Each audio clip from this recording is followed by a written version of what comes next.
De los métodos conocidos para la resolución de circuitos, elegimos el método de supermalla.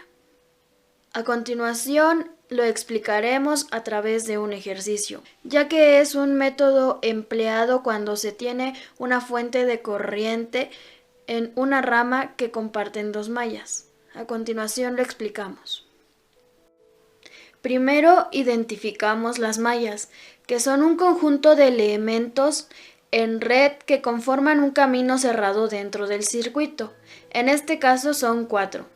Posteriormente determinamos la dirección de las corrientes de las mismas y la polaridad de sus elementos. Continuamos determinando una ecuación para cada malla. Para continuar se desarrollan las ecuaciones, iniciando por la más sencilla. Esta es la que pertenece a la malla número 4. Posteriormente se desarrolla la que pertenece a la malla número 3, debido a que es la que le sigue en el nivel de complejidad. Para continuar, otra más sencilla es la que se obtiene de la fuente de corriente que se comparte en el lazo entre la malla 1 y 2. Para concluir, determinamos la ecuación número 4, que es la que se obtiene a través de la supermalla. No debemos olvidar que para determinar la ecuación de la supermalla debemos tomar como circuito abierto la fuente de corriente que se comparte en el lazo. Bien, al tener ya las 4 ecuaciones, lo primero que podemos hacer para disminuir el número de ecuaciones obtenidas podría ser sustituir la corriente 4 que ya tenemos cuánto equivale. Entonces, sustituyendo en estas dos que contienen 4, entonces quedaría 8 y 1 más 8 menos 2j de 3 menos 2j, sustituyendo ahora y 4, multiplica a 3 con un ángulo de 0 grados igual a 10 con 0 grados, y sustituyendo a la 4 quedaría menos 8 más 4j de I1 más 6 más 5j de I2 menos 8 de I3 más 5j que multiplica 3 tiene 0 grados igual a 0. Ahora bien, multiplicando esto quedaría la segunda ecuación como 8i más 8 menos 2j de i3. Ahora multiplicando 2i por esto sería menos 6i. Ahora pasándolo del otro lado quedaría entonces como 10 más 6i. Y ahora menos 8 más 4j de i1 más 6 más 5j de i2 menos 8 de i3. Ahora multiplicando esto que quedaría como más 15, pasaría del otro lado como menos 15 y ya con estas ecuaciones sustituidas junto con la otra ecuación tendríamos que ahora esta sería nuestra ecuación número 1, nuestra ecuación número 2 y nuestra ecuación número 3. Bien, obteniendo ahora ya las nuevas ecuaciones, lo que podemos hacer para resolver de una manera más sencilla sería utilizar una calculadora que te permita ingresar números complejos y realizar este tipo de operaciones. Ahora bien, lo que haremos será utilizar nuestra ecuación 2 que contiene las 3 variables y con ayuda de la ecuación 1 y la ecuación 3 obtener en la ecuación 1 cuánto equivale a i3 y en la ecuación 3 cuánto equivale a 2 para poder sustituirlas en la ecuación 2. Ahora bien, empezando con la ecuación 1, despejamos para poder saber a cuánto equivale i3, que i3 sería igual a 10 más 6i menos 8i1 sobre 8 menos 2i. Ahora bien, ya que todos son pares, lo que me permite hacer sería dividirlo entre 2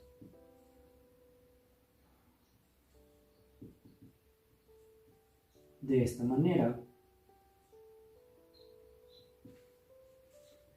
Lo que puedo hacer también podría ser multiplicarlo así para poder saber qué va a pertenecer a I1 y qué no.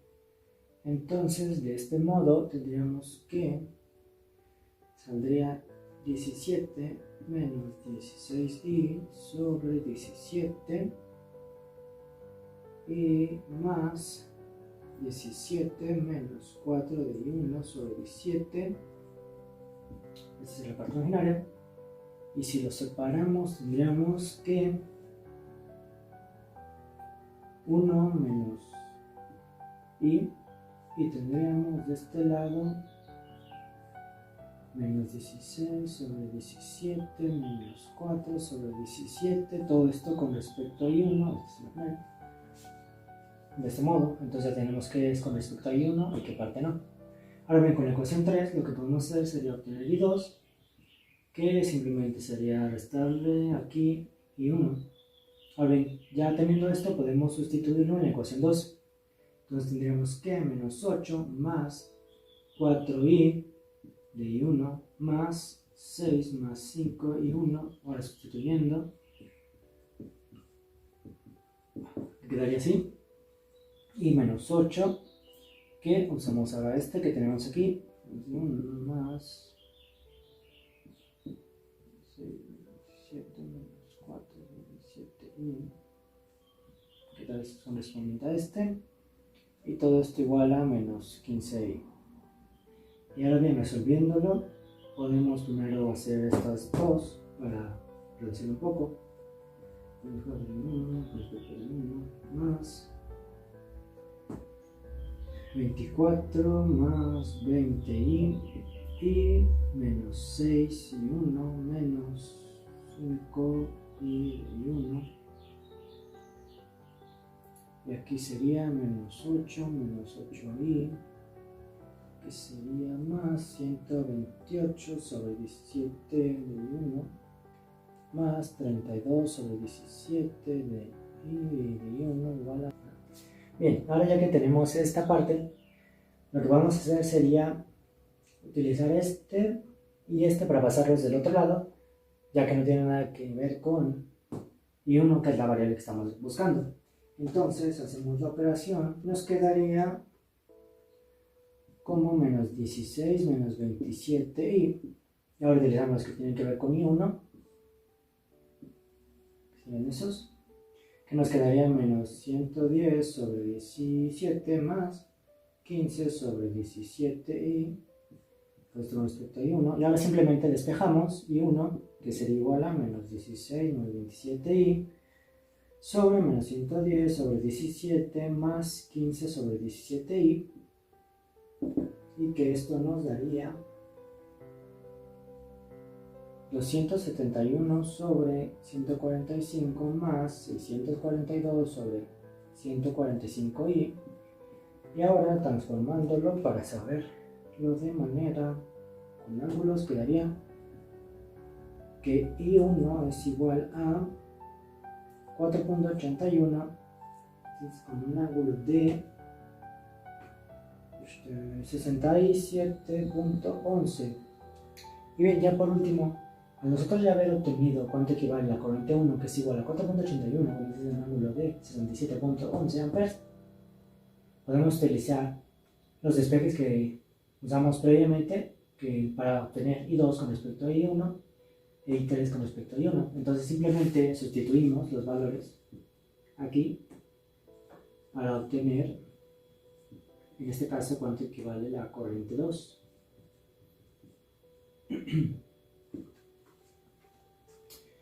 Y entonces tendríamos que, bueno, ya transformándola directamente porque estamos trabajando con este número, tendríamos que la corriente 2 sería igual a 4.91 con un ángulo de 64.33 grados, todo esto en amperes.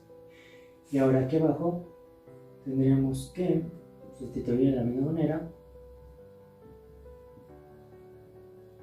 y entonces todo esto sobre 8 menos 2i, tendríamos que la corriente 3 es igual a 3.61 con un ángulo de menos 85.52 amperes. Y de esta manera entonces ya tenemos las tres corrientes, la corriente 1, que es igual a esto, la corriente 2 y por último la corriente 3. Bueno, ahorita yo les voy a explicar cómo sacar la corriente y la tensión. en el capacitor que nos están indicando que tiene un valor de menos 2J ohms. Por ejemplo, ahora para sacarla estamos indicando que tendríamos que hacer la sumatoria de la corriente que pasa en la malla 3 y en la malla 4, ya que estas tienen un ciclo donde se están pasando a sí mismas, entonces es una sumatoria. Entonces estamos indicando que sería la de 3.61 cis de menos 85.52 más 3 cis de 0. Entonces nos estaría dando un valor de 4.87 cis de menos 47.63 amperes, porque estamos hablando de una corriente. Ahora, para determinar su tensión, recordemos que podríamos usar la fórmula de la reina de Inglaterra, que sería I por R. Entonces podríamos decir que sería la corriente que acabamos de calcular por la resistencia que estamos hablando, que en este caso sería la de menos 2J. Entonces, al momento de hacer esa multiplicación nos da un valor de 9.74 cis de menos 137.63 volts. Ahora, yo les voy a explicar primero cómo calcular la potencia instantánea antes de llegar a las gráficas. Por ejemplo, para la potencia, estamos hablando que la fórmula es 1/2 de la tensión máxima por la corriente máxima, coseno de la diferencia de ángulos. Siempre recuerden, el orden siempre es importante. Sería el ángulo de la tensión menos el ángulo de la corriente, más 1/2 de lo mismo, que sería lo de la tensión máxima por la corriente máxima, del coseno de 2 omega de t, más la suma de ahora, pero de los ángulos, que sería el ángulo de la tensión más el ángulo de la corriente. Ahora, ya sustituyendo todos los valores que hemos obtenido, por ejemplo, los valores de Bm y Im serían los valores que acabamos de calcular, que sería la de la corriente y la de la tensión del mismo. Entonces estamos indicando que va a ser 1/2 de 7.74 por 4.87, que son los valores que les pertenecen a la corriente y a la tensión que previamente calculamos, por el coseno de menos 137.63, que viene perteneciendo a la tensión, menos, porque así le dicta la fórmula, paréntesis menos, porque estamos indicando que hay que siempre respetar este signo, porque eres representante de ese ángulo. ¿Ya?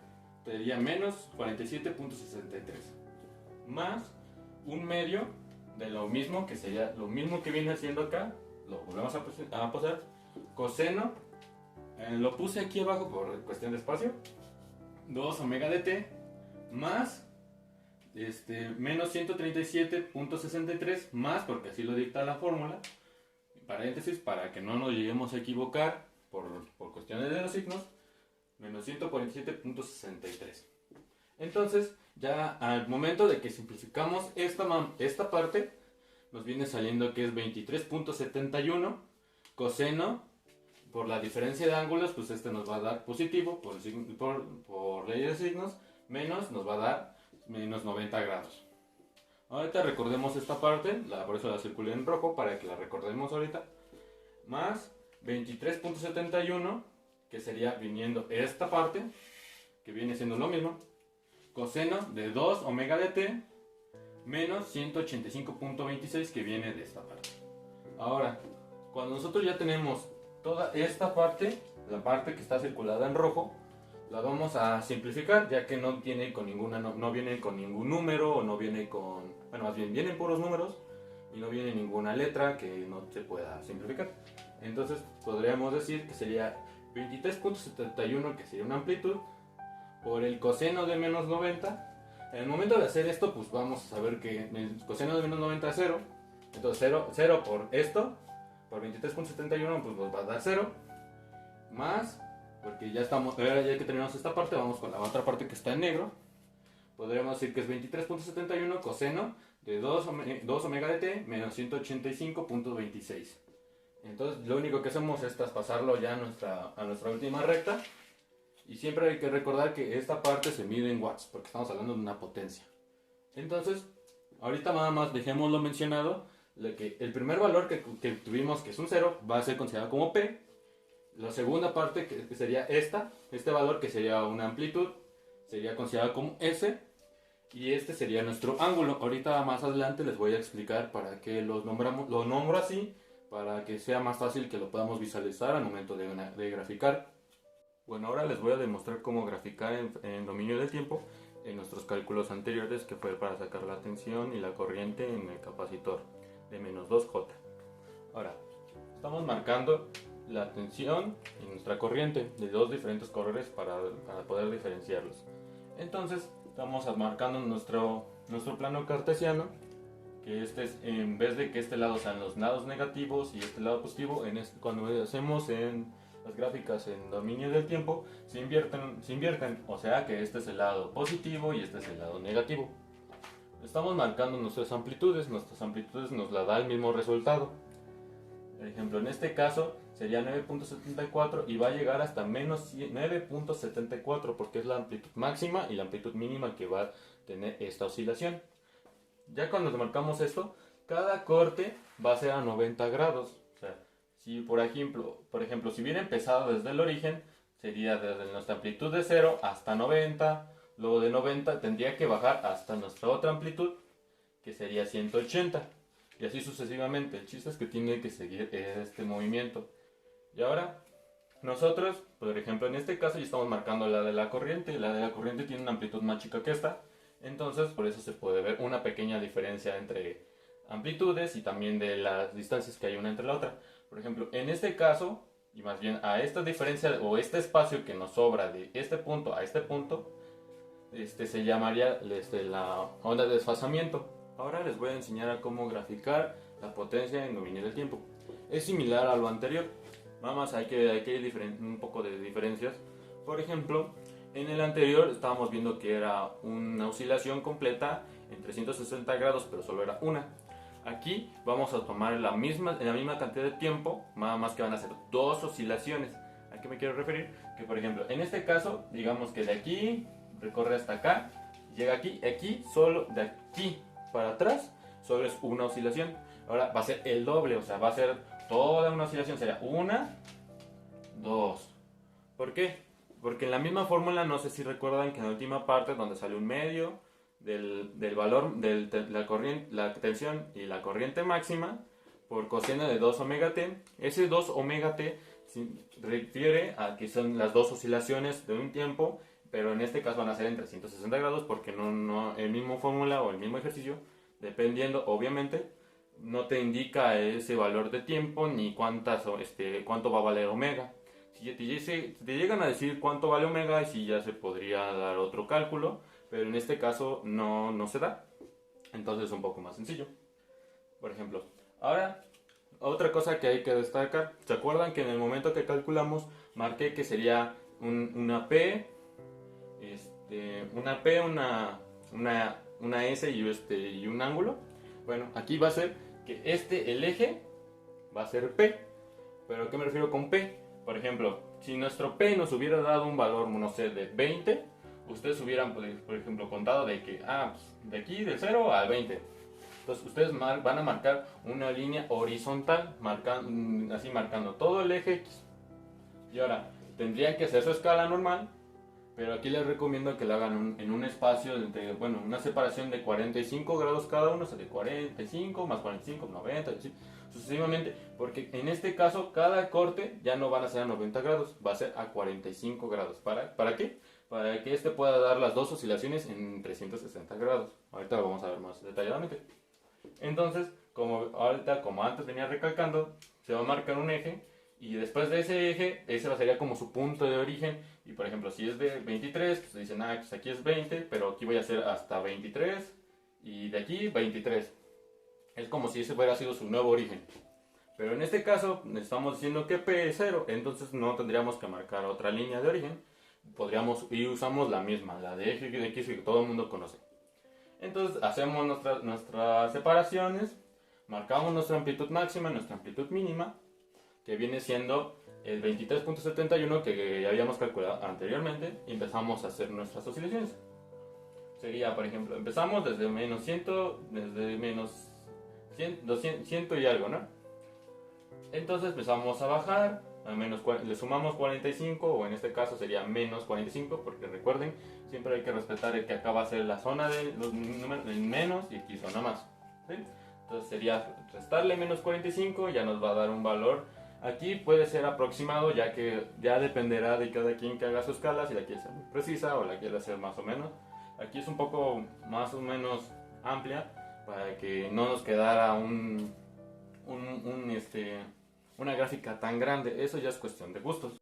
Bueno, ahora vamos a pasar a lo que es el triángulo, pero antes de llegar al triángulo de potencias tendríamos que calcular ciertas partes. Ahora, por ejemplo, para potencia compleja, que es la que usualmente todos manejamos, como sería lo de la cis, bueno, tu amplitud, cis y un ángulo, es la que usualmente manejamos siempre. Por ejemplo, para calcularlo sería S, que es la nomenclatura, es igual al valor, a la tensión máxima entre raíz de 2 por nuestra corriente máxima entre raíz de 2. Cis, de la diferencia de ángulos entre el ángulo de tensión menos el ángulo de corriente. Y ahora, bueno, ya habíamos recalcado que BM sería igual a BC y IM sería igual a IC, porque es el valor que estamos manejando. Entonces, si lo sustituimos, sería 9.74 entre raíz de 2 por 4.87 entre raíz de 2. Cis de menos 137.63 menos, porque lo dicta que es la diferencia, menos 47.63, que ese menos le pertenece a este ángulo. Entonces, al momento de simplificar esta parte nos da 23.7169. Y vamos a respetar el cis porque es parte de la fórmula de menos 90 volts amperes. Siempre recuerden marcar que el ángulo y su unidad, que en este caso sería un volt ampere. Ahora, vamos a ver lo que es la potencia aparente. Si se dan cuenta y son observadores, esta misma parte de esta fórmula, que es la de la potencia compleja, va a ser lo mismo que la potencia aparente. Va a ser la misma fórmula. Nada más que aquí lo único que usamos, como son la misma, aquí la hacemos como S absoluta o S testada. Eso dependerá de mucho del libro o del profesor que les esté explicando. En este caso lo vamos a manejar como S absoluta. Entonces va a ser igual a la tensión máxima entre raíz de 2 por la corriente máxima entre raíz de 2. Que si se dan cuenta va a ser el mismo valor, que va a ser 23.7169 volt ampere, que viene siendo el mismo valor de acá. Nada más para aclararlo. Luego, la potencia activa. La potencia activa, su nomenclatura es una P, que es igual a S absoluta coseno de la diferencia de ángulos, ¿no? Pues si se dan cuenta ya calculamos S absoluta, que sería 23.71 coseno, que es parte de la fórmula, y la diferencia nos va a dar menos 90. Ya si ustedes quisieran, pudieran agarrar estos valores y vamos, en este caso sería un coseno de menos 90. Y si hacemos eso, pues de esta parte nos va a quedar coseno de menos 90, que es igual a 0, que multiplicado por un valor, pues nos va a dar 0 watts. ¿Por qué watts? Porque estamos hablando de una potencia.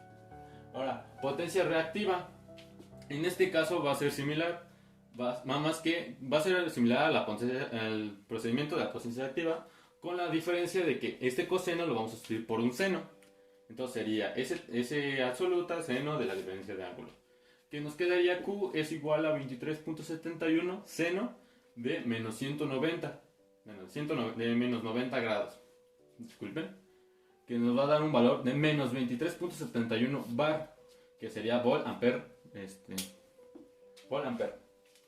Y ahora, el factor de potencia. El factor de potencia va a ser, su nomenclatura es FP, que hay de dos opciones, que podría ser nuestro valor de potencia activa entre nuestra potencia aparente, o igual puede ser el coseno de la diferencia de ángulos de la corriente y de la tensión. En este caso, para que sea un poco más fácil, pues yo agarré el que es el valor del coseno de menos 90, ya que lo podemos meter directamente a la calculadora, entonces nos va a dar un valor de 0. Y ahora, pasando a nuestro ejemplo o nuestro ejercicio calculado, no sé si se dieron cuenta que también, como hemos marcado, sería una Q, una P y una S absoluta. Bueno, en este caso pues tenemos lo que es el eje normal, el eje Y y el eje X. Pero por ejemplo, en este caso, como anteriormente habíamos calculado, sale una P que es igual a 0, entonces significa que en la parte del eje X no tiene un valor. Entonces estamos hablando que solo vamos a hablar del eje Y. Y ahora una Q. Una Q, el AQ, como anteriormente vimos, nos está marcando que es un valor de menos 23.71 bars. Y entonces eso quiere decir que va a ir en el sentido de las Y negativas. ¿Por qué? Porque este signo nos está indicando. Y ahora nuestra S absoluta nos está dando un valor de 23.71. Yo lo puse un poco más separado uno del otro para que podríamos distinguirlo con mayor facilidad. Pero como no tenemos una S, estamos indicando que esta va a ir directamente hacia Q, hasta el mismo eje, porque no tenemos otra forma para que le demos una inclinación.